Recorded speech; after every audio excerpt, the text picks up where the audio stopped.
শুরু করছি এখন প্রকাশ, সঙ্গে আছি এজি মাহমুদ। আজকে আমরা মূলত বিদ্যুৎ, জ্বালানি এবং লোডশেডিং এইসব বিষয় নিয়ে আলাপ করতে চাই। আমাদের আজকের আলাপের বিষয় বিদ্যুৎ রঙ্গ। তো সেই প্রসঙ্গে আলাপে আজকে আমাদের সঙ্গে যুক্ত হয়েছেন বেলায়েত হোসেন, সাবেক চেয়ারম্যান বিদ্যুৎ উন্নয়ন বোর্ড, এবং সেই সঙ্গে যুক্ত হয়েছেন ডক্টর এম শামসুল আলম, জ্বালানি উপদেষ্টা ক্যাব। দুজনকেই স্বাগত আমাদের এই আজকের আলাপে এবং আজকের আয়োজনে। সেই সঙ্গে দেখতে পাচ্ছি যে বড় পর্দায় দেখতে পাচ্ছি আমিরুল বাপ্পি যুক্ত হয়েছেন, তিনি সৈয়দপুর থেকে আমাদের সহকর্মী। তো যেভাবে আলাপটি শুরু করতে চাই সেটি হচ্ছে, আমরা দেখতে পাচ্ছি যে বিদ্যুৎ সরবরাহকারী যে সংস্থাগুলো রয়েছে তাদের যে সূত্র সেটি বলছে যে সোমবার রাতে 2500 মেগাওয়াট পর্যন্ত লোডশেডিং হয়েছিল, মঙ্গলবার সেটা 3000 মেগাওয়াটের কাছাকাছি পৌঁছে গিয়েছে। আজকে সকালে যখন বা দুপুরে যখন বাসায় ছিলাম তখন দেখতে পেয়েছি যে 2 থেকে 3 বার লোডশেডিং, হয়তো রাতেও হয়েছে, সেটি হয়তো আমার কাছে খবরটি পৌঁছেনি। তো রাজধানীর যখন এমন পরিস্থিতি, আমরা একটু উত্তরের পরিস্থিতি জেনে নিই, যেহেতু আমিরুল বাপ্পি আজকে কাজ করেছেন সারাদিন উত্তরাঞ্চলে। তো বাপ্পি, আপনার কাছ থেকে যে জানতে চাওয়া সেটি হচ্ছে লোডশেডিং আজকে কেমন ভোগালো উত্তরের জেলাগুলোতে, এবং সেই সঙ্গে শিল্প উৎপাদনের যে পরিস্থিতি সেটি কতটুকু ক্ষতিগ্রস্ত হলো, শিল্প মালিকরা কি বলছেন? আমিরুল বাপ্পি।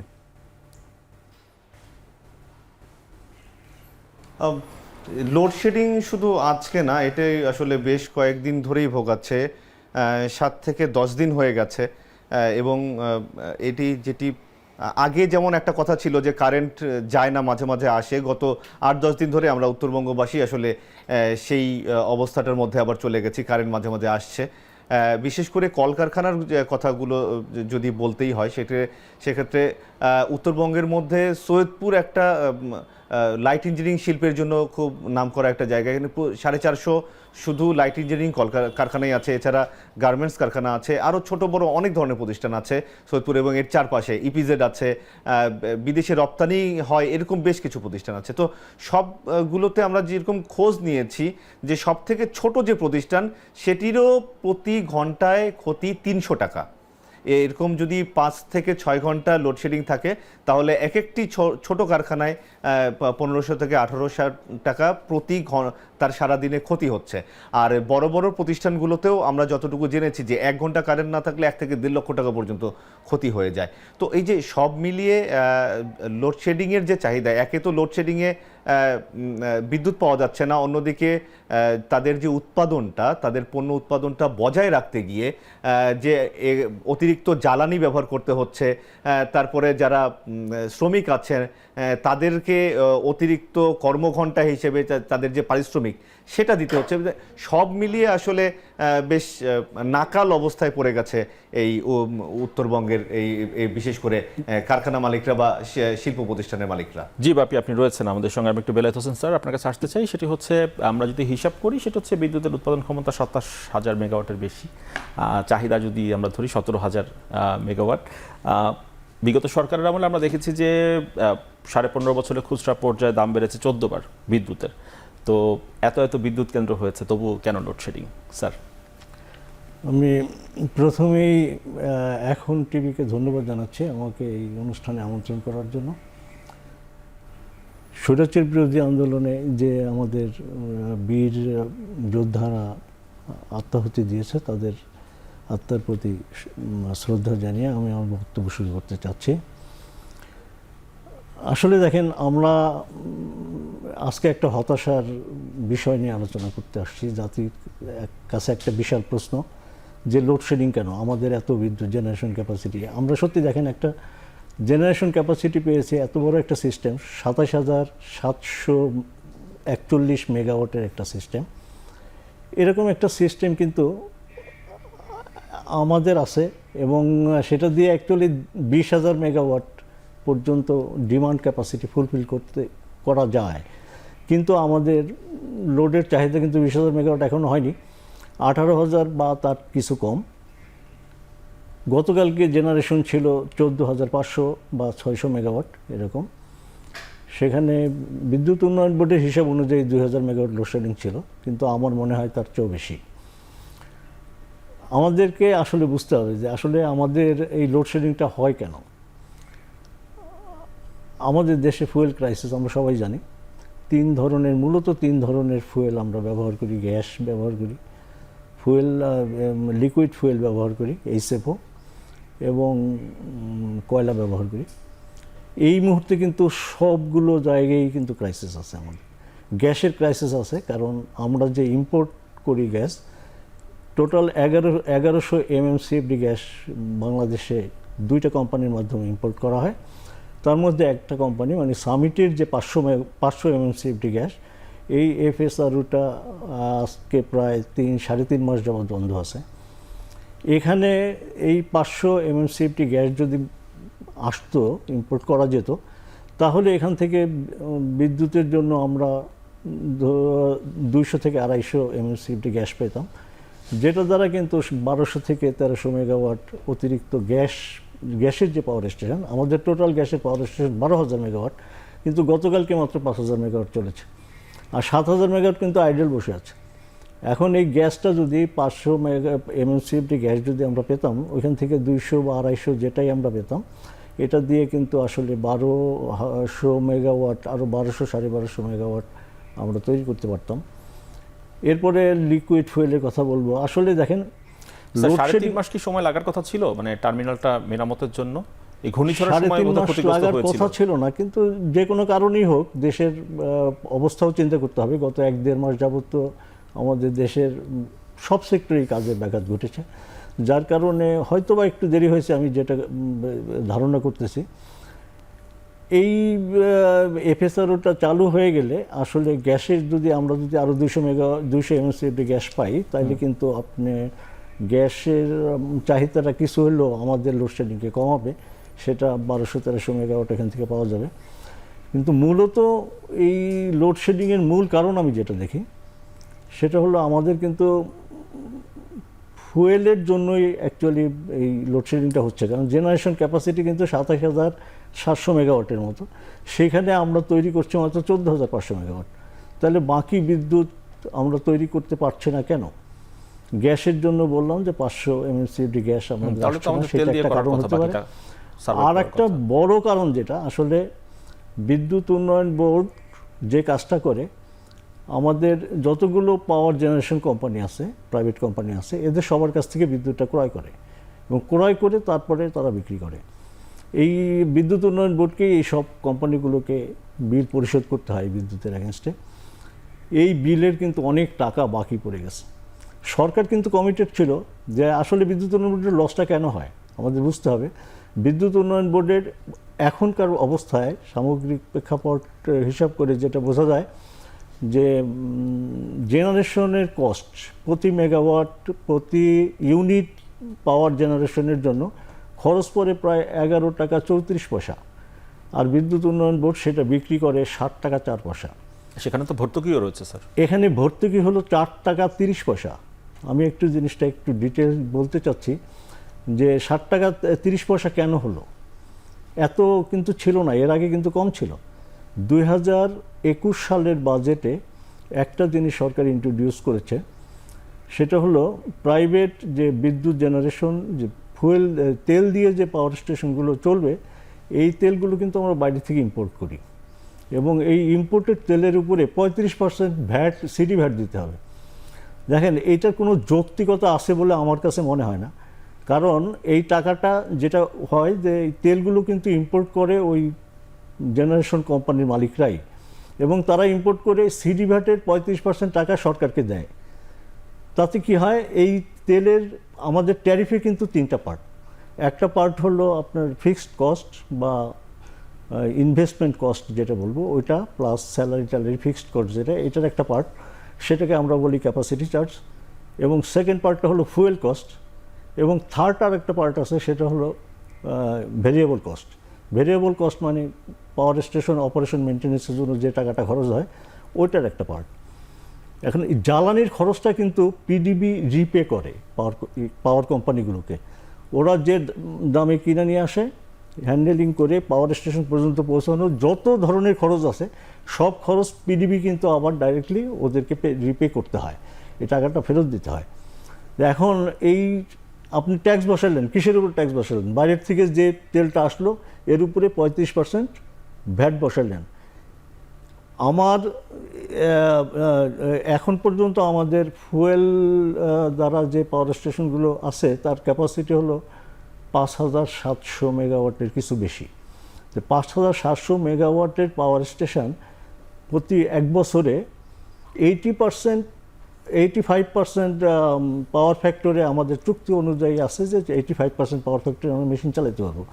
আমি হিসাব করে দেখেছি 50% পাওয়ার ফ্যাক্টরিও যদি মেশিনগুলো চলে তাহলে 5,700 মেগাওয়াট পাওয়ার স্টেশন এক বছর চালাইতে যে পরিমাণ তেলের দরকার হয়, এখনকার বাজার মূল্য যদি আমি ধরি, এখন বাজার মূল্য $450 পার মেট্রিক টন, এটা কিন্তু অনেক বেড়ে গেছিলো, $800-900 পর্যন্ত হয়ে গেছিলো, এখন অর্ধেক হয়ে গেছে।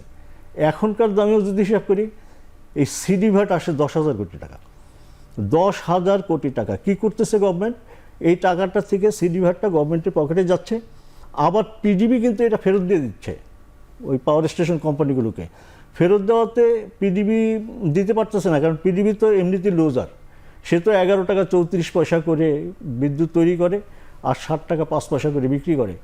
এই 4 টাকা 30 পয়সার যে গ্যাপ, এই গ্যাপের জন্য কিন্তু পিডিবি হিউজ লসে আছে। জি স্যার, এই বিষয়ে শুনবো স্যার, আপনার কাছে ফিরবো আবারও। ডক্টর শামসুল আলম, আপনার কাছে আসতে চাই বেলাল হোসেন স্যারের কথা সূত্র ধরেই। সেটি হচ্ছে, যেহেতু গ্যাস আমাদের সামিট যেহেতু এখনও চালু হয়নি, টার্মিনালটি চালু হয়নি, তাহলে সেক্ষেত্রে গ্যাসের সরবরাহ যেহেতু নেই, তাহলে বিকল্প ব্যবস্থাপনায় এত বিদ্যুৎ কেন্দ্র আমাদের রয়েছে, সেখানে তো জ্বালানি তেল দিয়ে সেগুলো অপারেশন ফাংশন করে এই ঘাটতি মোকাবেলা করার কথা।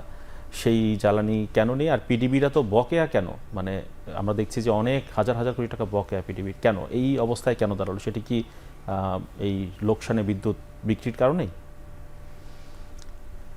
লোকসানে বিদ্যুৎ বিক্রির প্রথম বিষয় হচ্ছে যে ভোক্তারা কি ভর্তুকির টাকা পায়, সেই প্রশ্নের জবাব খুঁজতে হবে। দ্বিতীয়ত হচ্ছে যে দ্রুত বিদ্যুৎ সরবরাহ বৃদ্ধি আইন 2010-এর আওতায় যে বিদ্যুৎ খাত, জ্বালানি খাত উন্নয়ন হলো এবং হচ্ছেও বলা যায়, রিসেন্টলি বর্তমান সরকার দায়িত্ব নেওয়ার পরে ওই আইনটা স্থগিত রেখেছে। তো এই যে দীর্ঘ 15-15.5 বছর ধরে এ খাতে উন্নয়ন হলো, প্রতিযোগিতাবিহীন হওয়ার কারণে যাকে খুশি তাকে যত খুশি তত বেশি ব্যয়ে এই বিদ্যুৎ খাত উন্নয়ন করা হয়েছে।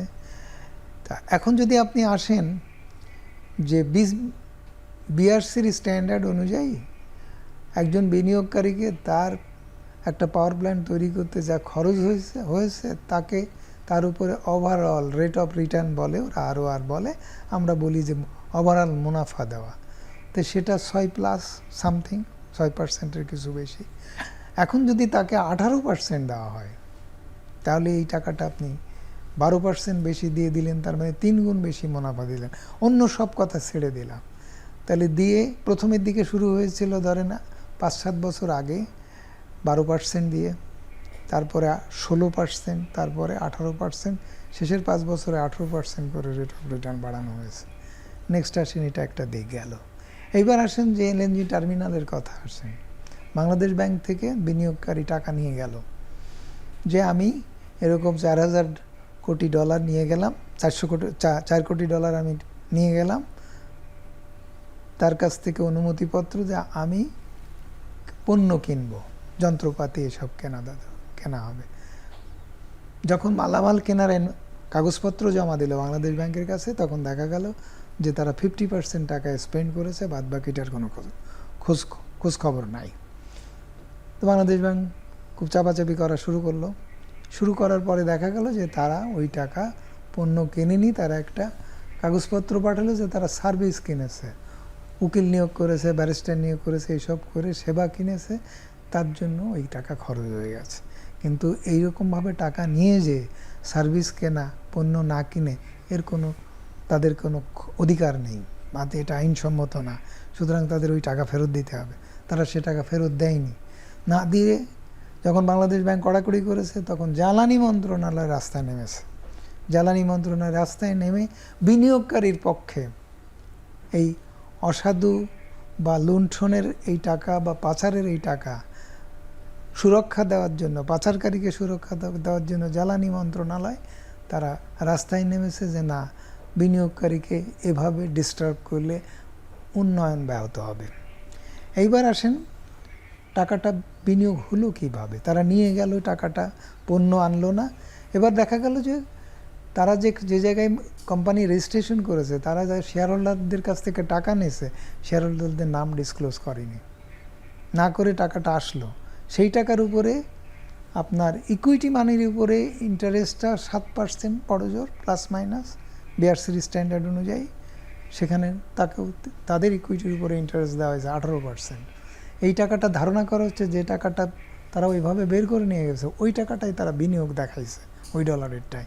এবং সব পাচার করা অন্য সব সোর্স থেকে যে সব টাকা পয়সা গেছে সেগুলো এইভাবে বিনিয়োগ হয়েছে, বিনিয়োগ দেখানো হয়েছে। আমি এটা একটা কেস বললাম, যেহেতু এই কাগজগুলো আমাদের কাছে এসে পৌঁছাইছে।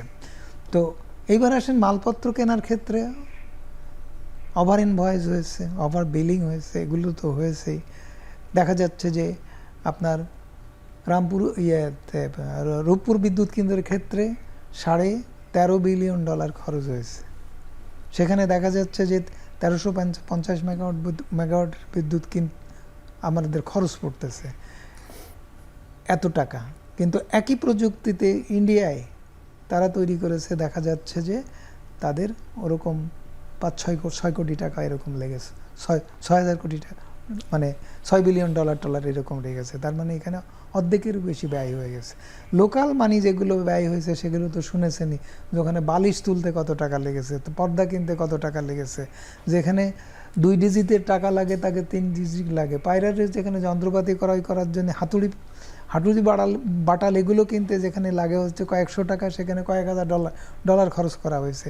এইভাবে যে ব্যয় করে যে ব্যয় বাড়ানো হয়েছে, সেই ব্যয় বাড়াতে যে যদি এখন আমাদের ব্লাইট সাহেব যেটা বললেন যে খরচ পড়েছে, এবার আসেন হিসাবে দেখা যাচ্ছে যে অ্যারাউন্ড 12 টাকার মতো কম বেশি প্লাস মাইনাস। এখন আমরা দিচ্ছি 7.5 টাকা ধরেন, তাহলে আমরা কি কম দিচ্ছি? এই প্রশ্নটা কাকে করব? তাহলে আমাকে জ্বালানি উপদেষ্টাকে করতে হয়। এই জ্বালানি উপদেষ্টার পেছনে আমি লেগে আছি 15 বছর ধরে, উনিও আমার পেছনে লেগে আছে 15 বছর ধরে। উনি প্রধানমন্ত্রীর উপদেষ্টা, আমি হচ্ছি ভোক্তাদের উপদেষ্টা, আপনাদের উপদেষ্টা, সাধারণ মানুষের উপদেষ্টা। তো ওনার কাছেই আমি জিজ্ঞেস করতে চাই, তিনি তো এখন রিমান্ডে আছে, যারা রিমান্ড ওনাকে জিজ্ঞাসাবাদ করবে তারা যদি এই অনুষ্ঠান শোনে, তাদের কাছে আমার প্রশ্ন রইল যে আমি 7.5 টাকা দিয়ে কি কম দিচ্ছি? এই যে আমি হিসাবপত্র দিলাম, ওনাকে জিজ্ঞেস করুক যে এই হিসাবপত্রের মধ্যে গলদ কোথায় আছে। যদি গলদ না থেকে থাকে, এখন তো সরকার নতুন এসছে, সব ক্ষেত্রেই আপনার দুর্নীতির অনুসন্ধান চলছে, তথ্য প্রমাণ পাওয়া যাচ্ছে। যদি তথ্য প্রমাণ আমাদের কাছে চাই, আমরাও দেব।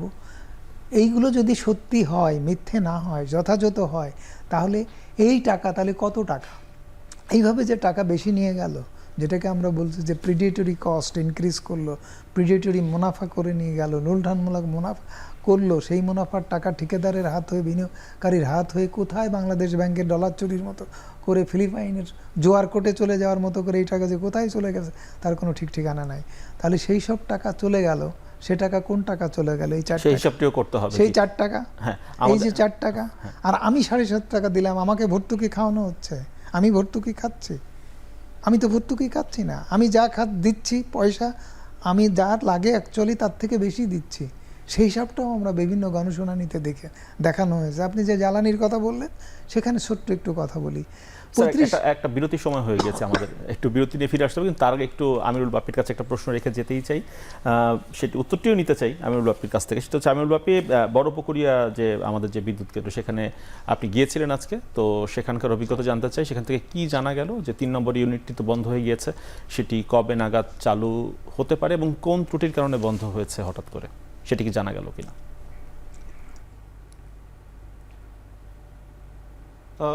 বড়পুকুরিয়া তাপবিদ্যুৎ কেন্দ্র 2006 সালে যখন চালু হয়, তখন 3টি ইউনিট নিয়ে চালু হয়েছিল এবং 525 মেগাওয়াট ক্ষমতা নিয়ে। তো এটার মধ্যে 2 নম্বর যে ইউনিটটি, সেটি এই বছরের শুরু থেকেই বিভিন্ন ত্রুটির কারণে বন্ধ আছে, এরকমটি আমরা জানতে পেরেছি। আর 1 নম্বর যে ইউনিটটি, সেটি ওভারহেলিংয়ের জন্য খুব সম্প্রতি এটিকে বন্ধ রাখা হয়েছে। ওভারহেলিং হলো এক ধরনের সার্ভিসিং বা মেনটেন্যান্স, আমরা খুব সহজ ভাষায় যদি বলতে চাই। আর 3 নম্বর ইউনিটের 2টি পাম্প ছিল, সেই একটি পাম্প 2022 সাল থেকে নষ্ট এবং দ্বিতীয় পাম্পটি দিয়ে ঝুঁকি নিয়ে চলছিল, তাও এটির মাঝখানে বন্ধ হয়ে গেছিল। প্রায় 36 দিন পরে চালু করা হয়েছিল গত 7 সেপ্টেম্বর, এবং ঠিক দুদিনের মাথায় আবারও সেটি অকেজো হয়ে যায়। ঠিক কী কারণে এই মেশিনটি অকেজো হয়ে গেল সেটির বিষয়ে আসলে মুখ খুলছেন না সেখানকার কর্মকর্তারা। তবে সর্বশেষ তথ্য সেটি হলো যে এই ইউনিটের বা এইখানকার যন্ত্রপাতিগুলো সবই তো চায়না নির্ভর, তো চায়নার সাথে কথা বলে তারা আশা করছেন যে 7 দিনের মধ্যে হয়তো সেই যন্ত্র যেটি নষ্ট হয়েছে সেটি চলে আসবে, এবং সেখানকার কর্মকর্তারা আমাদের কাছে দাবি করেছেন যে 7 দিন থেকে 10 দিনের মধ্যে তারা হয়তো এই তৃতীয় ইউনিটটি আবারও তারা চালু করতে পারবেন। আর 1 নম্বর ইউনিট যেটি ওভারহিলিংয়ের কারণে আপাতত বন্ধ আছে সেটিও হয়তো 2-3 দিনের মধ্যে হয়তো চালু করে ফেলতে পারবেন, এরকমটি তারা আমাদের কাছে দাবি করছেন।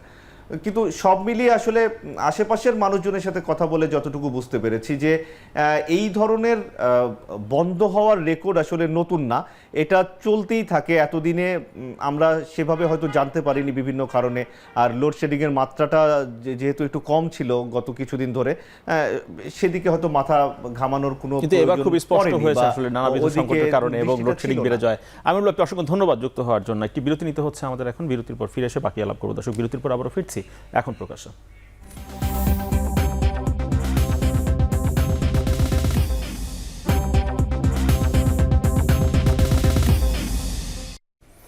বিরতির পর আবার ফিরে এলাম এখন প্রকাশে। আমরা আলাপ করছি বিদ্যুৎ জ্বালানি খাত এবং লোডশেডিং পরিস্থিতি নিয়ে। আমরা একটু যেতে চাই এবার রাজশাহীতে। রাজশাহীতে আমাদের সঙ্গে যুক্ত হয়েছেন AFM লুৎফর রহমান অপু। আপনাকে স্বাগত। কনসালটেন্ট উষা সিল্ক মিক বিসিক রাজশাহী। অপু, নিশ্চয়ই আপনি আমাকে শুনতে পাচ্ছেন। লুৎফর রহমান অপু, সেটি হচ্ছে লোডশেডিং যেহেতু ভয়াবহ অবস্থা অনেকটাই, রাজশাহীতে যারা শিল্প মালিক রয়েছেন, শিল্প উদ্যোক্তা রয়েছেন, তাদের কারখানায় এই মুহূর্তে উৎপাদন পরিস্থিতি কেমন, কিভাবে চলছে কারখানাগুলো, কি সংকটের মধ্য দিয়ে যেতে হচ্ছে, শুনবো একটু আপনার কাছ থেকে। জি, আমাদের রাজশাহীতে তো বিকল্প জ্বালানি ব্যবস্থা কোনো সময় ছিল না, যেমন কয়লা ভিত্তিক বা গ্যাস ভিত্তিক। আমাদের তো বেসিক শিল্পনগরী রাজশাহীতে আমরা তো শুধুমাত্র বিদ্যুৎ ভিত্তিকই উৎপাদন ব্যবস্থা আমাদের সবসময়ের জন্যই ছিল। যদিও বললাম যে বিকল্প জ্বালানি ব্যবস্থা আমাদের ছিল না, তবে বর্তমান সময়ে এই বিদ্যুতের সংকটের কারণে আমাদের রাজশাহী বেসিক শিল্পনগরীতে যতগুলো মিল ফ্যাক্টরি আছে তা আমাদের উৎপাদন খুব মারাত্মকভাবে ব্যাহত হচ্ছে, যার কারণে শিল্পায়নের উন্নয়নের ক্ষেত্রে বা আমাদের ওই উৎপাদনের ক্ষেত্রে আমরা অনেকটাই ক্ষতির শিকার হচ্ছি। এখানে অতিরিক্ত লেবার ইউজ হচ্ছে, কর্মঘণ্টা যেভাবে নষ্ট হচ্ছে, আমাদের অতিরিক্ত লেবার পেমেন্ট দিতে হচ্ছে। তারপর বিদ্যুতের এই লোডশেডিংয়ের কারণে আমাদের উৎপাদন তো ব্যাহত হওয়ার কারণে আমাদের খরচের পরিমাণ বাড়ছে। আর তারপরেও তো বাজার ব্যবস্থা অতটা ভালো নয়। সব কিছু মিলায়ে আমাদের যে রাজশাহী যতগুলো শিল্প কলকারখানা আছে তারা এই বিদ্যুতের সংকটের কারণে আমরা আসলে খুব সমস্যার মধ্যে আছি। এখন আগামীতে কি হবে সেটা তো নীতি নির্ধারণী পর্যায়ে যারা আছেন, এখন বিদ্যুৎ সংকট কতদিনের মধ্যে ভালো হবে আর আমাদের এই ইন্ডাস্ট্রিগুলো আমরা কতদিন পরে আমরা আবার ঠিক উৎপাদনে যেতে পারবো, এটা তো আমাদের কাছে খুব এখন আশঙ্কার বিষয় হয়ে দাঁড়িয়েছে। তারপরেও তো আমাদের রাজশাহী শিল্পনগরী হিসেবে ওই তো আমি শুরুতেই বললাম যে আমাদের তো বিকল্প জ্বালানির ব্যবস্থা কোনো সময় হয়নি। কয়লা ভিত্তিক বা আমাদের যে ন্যাচারাল যে গ্যাস সেটারও তো সংযোগ আমাদের বেসিক শিল্পনগরী রাজশাহীতে কোনো সময় আসেনি, যার কারণে আমাদের একমাত্রই জ্বালানি ব্যবস্থা সেটা হলো বিদ্যুৎ। আজকে বিদ্যুতের যে বিপর্যয় সেটা তো আপনারা দেখছেন, আর পক্ষান্তরে তো আমরা উৎপাদনের ভিতর সরাসরি আছি, সেখানে তো আমরা ক্ষতিগ্রস্ত হচ্ছি। জি অপু, ধন্যবাদ আপনাকে যুক্ত হওয়ার জন্য। আমরা শুনছিলাম একজন ব্যবসায়ীর কাছ থেকে, শিল্প উদ্যোক্তার কাছ থেকে যে এখনকার যে পরিস্থিতি। এখন তাহলে প্রেক্ষাপটটা একটু আমরা জানবো। তবে দেখছেন এখন প্রকাশ।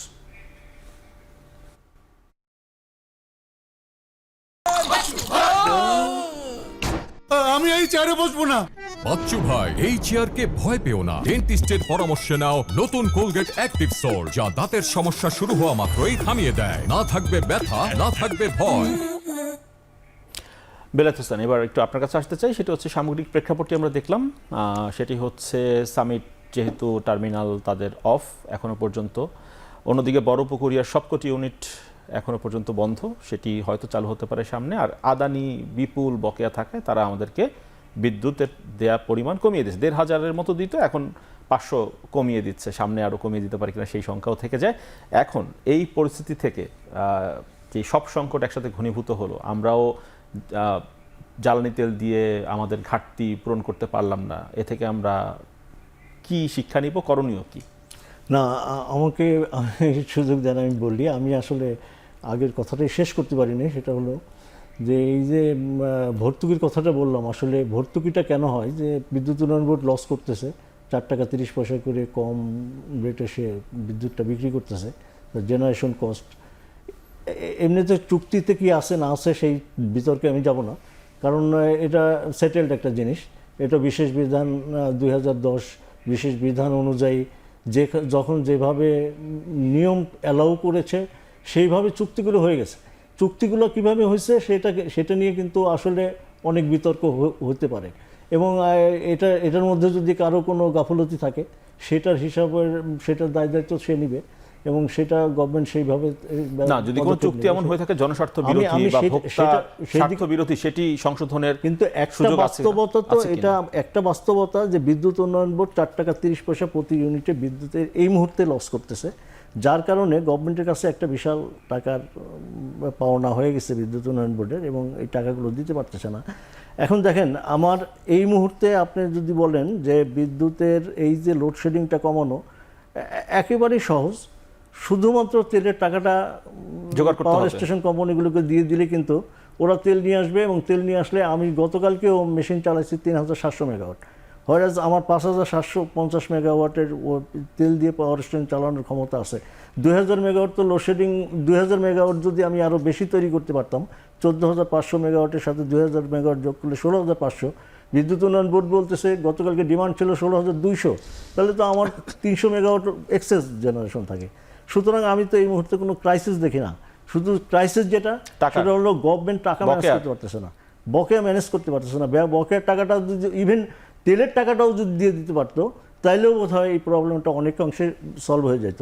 যে কথাটা আমি বলতেছিলাম সেটা হলো, দেখেন 2021 সালে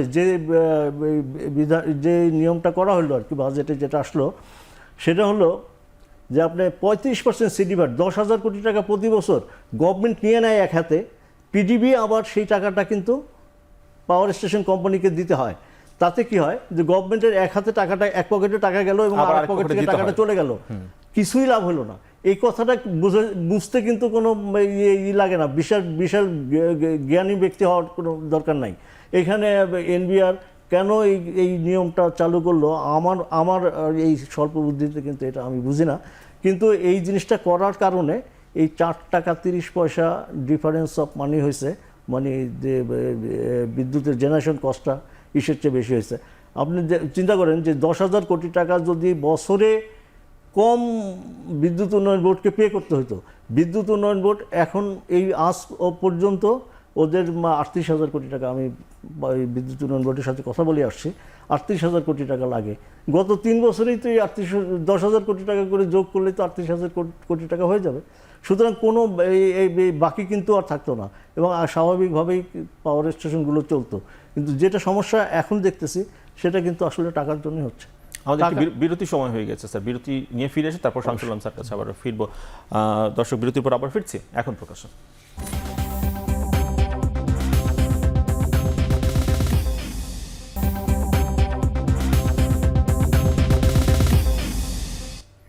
বিরতির পর আবারও ফিরে এলাম এখন প্রকাশ্যে। বিদ্যুৎ জ্বালানি খাত নিয়ে আলাপ করছি। ডক্টর এম শামসুল আলম, আপনার কাছে আসতে চাই, মানে এখন যে পরিস্থিতি তৈরি হলো, যে প্রশ্নটি রেখেছিলাম বেলায়েত হোসেন স্যারের কাছে, সেই প্রশ্নটিই করতে চাই। মানে আমাদের শিক্ষণীয় বা করণীয় বিষয়টা আসলে কি সামগ্রিক অবস্থায় গিয়ে দাঁড়িয়েছে?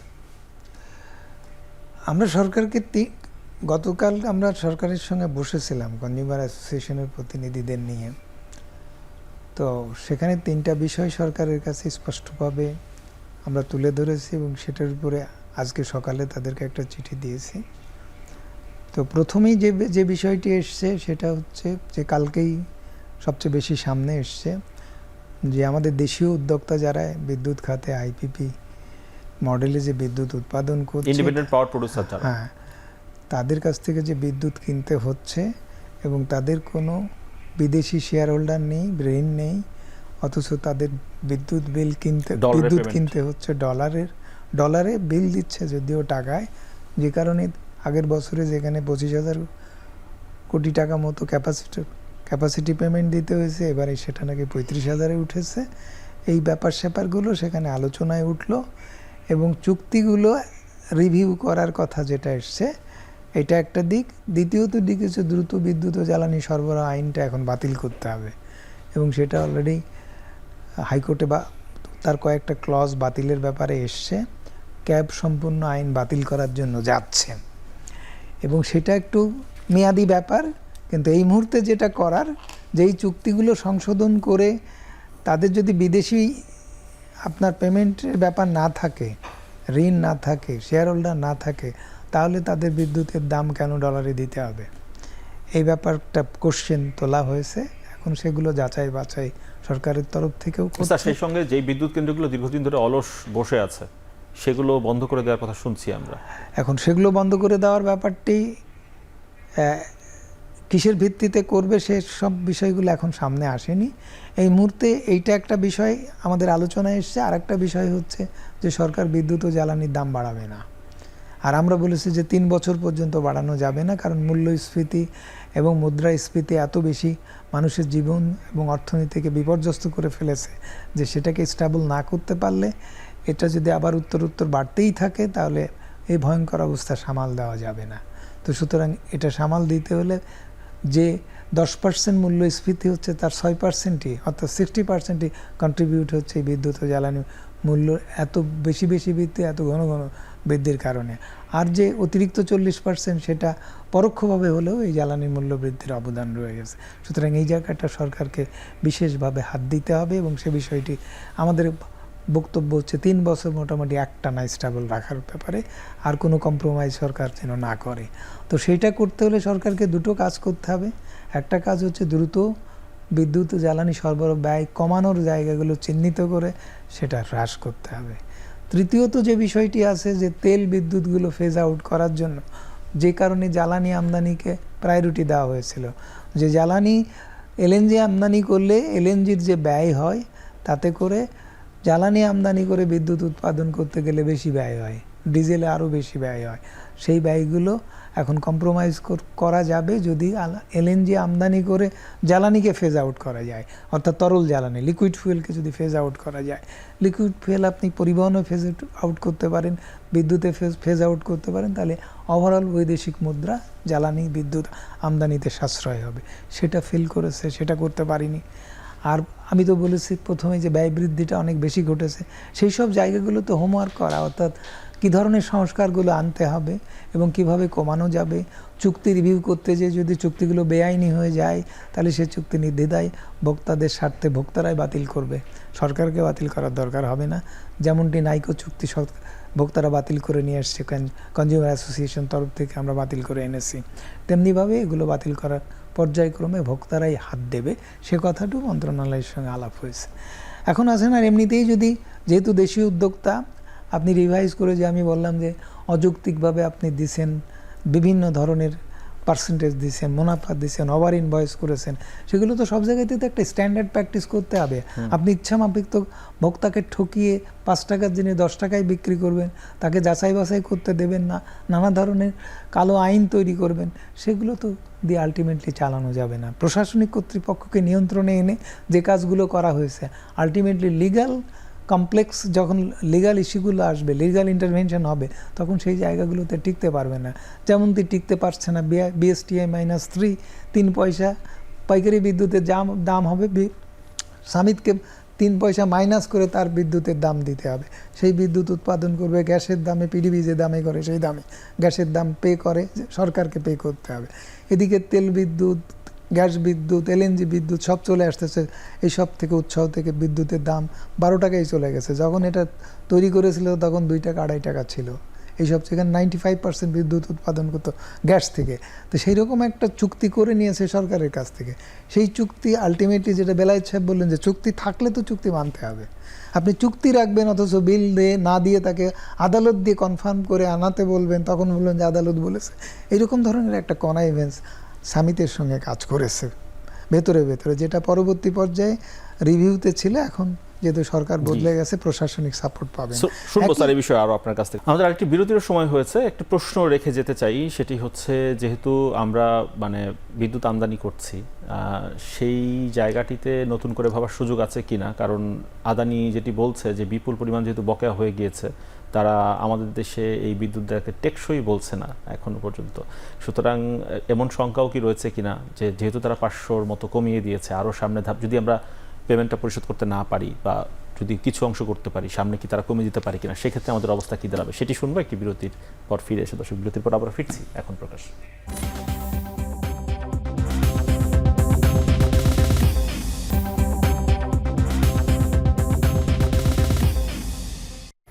বিরতির পর আবারও ফিরে এলাম এখন প্রকাশে। বেলায়েত হোসেন স্যার, আপনার কাছে যে প্রশ্ন রেখে গিয়েছিলাম সেটি উত্তর শুনবো, যে যদি কোনো কারণে আদানি আমাদের এখানে বিদ্যুৎ সরবরাহ ধীরে ধীরে কমিয়ে দেয় বা সময় বন্ধ করে দেয়, সেক্ষেত্রে কোনো শঙ্কা আছে কিনা? না, সেক্ষেত্রে আমি বলবো আদানির 1595 মেগাওয়াট আদানির কাছ থেকে আমরা পাই। এই পাওয়ারটা যদি বন্ধ হয়ে যায়, তাহলেও কিন্তু আমাদের যেহেতু জেনারেশন ক্যাপাসিটি 27,700 মেগাওয়াট এখনও আছে, এবং 1600 মেগাওয়াট চলে গেলে 26,000 মেগাওয়াট, মোর দেন 26,000 মেগাওয়াট থাকবে। 26,000 মেগাওয়াট পাওয়ার কিন্তু অনেক। এটা 1800, আমাদের ডিমান্ড এখন মাত্র 18,000 মেগাওয়াট। এই 18,000 মেগাওয়াট মিট আপ করার জন্য 26,000 মেগাওয়াটের generation capacity is quite enough আমি মনে করি। সুতরাং আদানি নিয়ে আমি ভয় পাচ্ছি না।